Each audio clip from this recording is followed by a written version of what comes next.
We are on week 12 of Playful Serifs. Today we will be drawing this letter L that has a bifurcated Tuscan serif and some fun little almost gothic elements. I am using the kind of yellow mustard goldish color from our color palette. And I do have my grid turned on. As a reminder, how to do that is to click your wrench icon and then canvas and then toggle drawing guide on. And if you would like to edit the size of your grid, you can click edit drawing guide and change that around. I have mine around 105. So I am going to add a new layer here. I've got my reference handy for this week and a basic monoline brush set to a fairly small size. So I'm just gonna start by going down about 5 blocks and drawing a straight line and then doing the same thing once again over here. For the serif, I usually like to start right in the middle there and then just kind of curve around.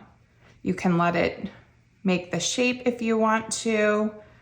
And if you want it to be imperfect, you're gonna draw both of these individually. If you want it to be more perfect, what I would suggest doing is adding a new layer for your serif, drawing one on one side. It's almost kind of a teardrop shape. I'm actually gonna just draw it and not use the quick shape because I don't want it to change my shape too much. And then I'll swipe left on that layer to duplicate, tap my arrow tool, click flip horizontal, and just move it to the same place on the other side of my L. And then I'll just pinch those layers together so they're all on the same layer. Now we're gonna come up to about this second line away from our stem of our letter L here. So I am going to just kind of curve around like that, and then again like that, and then I'll manually come in and draw my teardrop shape. Kind of like that. And from the bottom, we're also, our style's a little different down here, but again, we're gonna work from the middle of the stem. So I am going to draw a squiggly line, somewhat like that. And I'm not quite in the middle here, so I'm just gonna add a little bit to my line. And then this just becomes a simple arc shape. And same thing over here. We're gonna go from the middle to about here. And then simply connect your stem to your arc. And now we'll fill it in and see where we need to touch it up. So I'm just gonna drag and drop my color, and you can see my color, you can see the edges. My color drop is not quite up enough, so I'm gonna re-drag it, hold my pen down, and make my threshold a little higher. And if your outline still looks slightly different, you can see why this happened to me. Look at my opacity here. I didn't have it turned up all the way. So that is why my outline is slightly different. So all I have to do to fix that, I don't have to redraw it. I can just duplicate it a few times and merge it down, and I fix that issue. Sometimes my hand hits the opacity slider and I don't realize it until it's not filling in as well. Okay, so now I can see where I need to touch some things up. So I can touch that up there. I can touch that up. Anything that's just a little wonky or not as smooth as you would like, just keep going, just like we've done in weeks past, and touching up until you're happy with it. And I wanna smooth that line out there.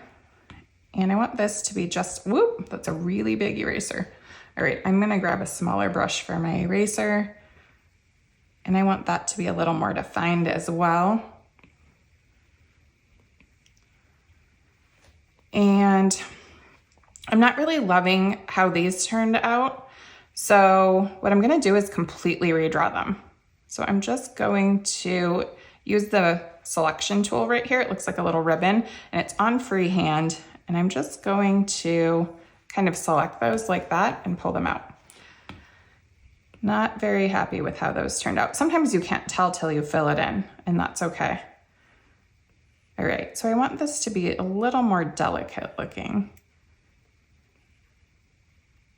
So I'm just gonna redraw it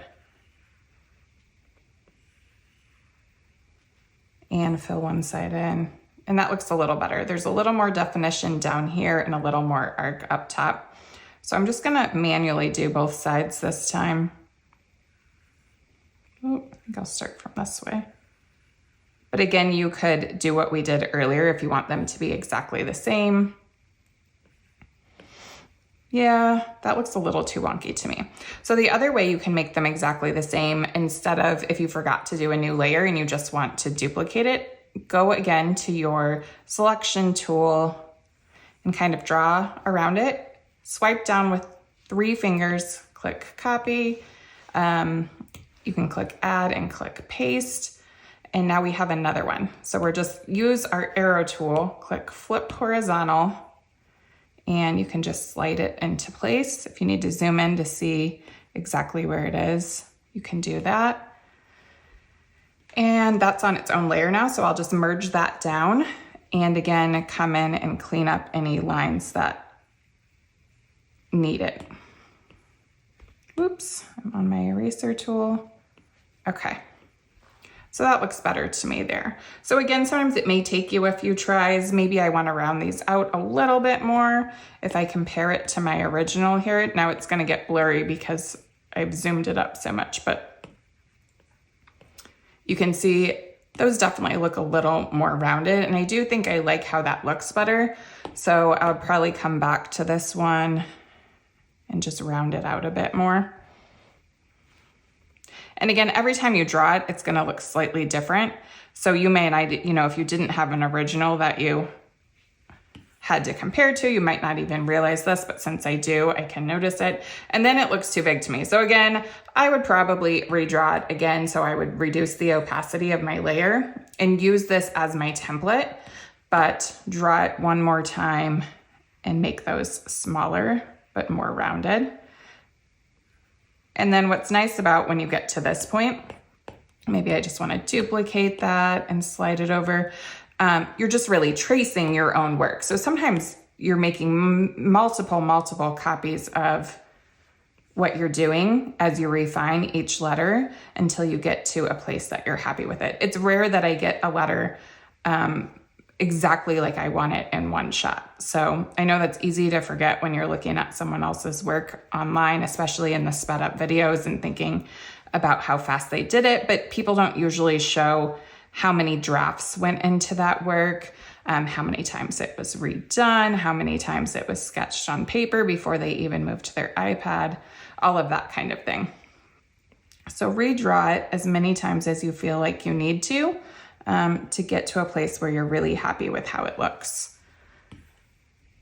All right, that's much better. It still needs a little bit of cleaning, but you get the idea. So I will play with that a little more until I'm happy with it.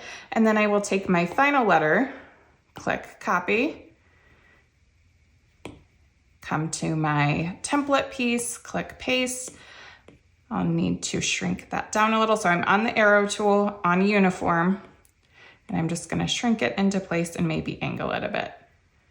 And that is it for this week. I'll see you next week for letter M.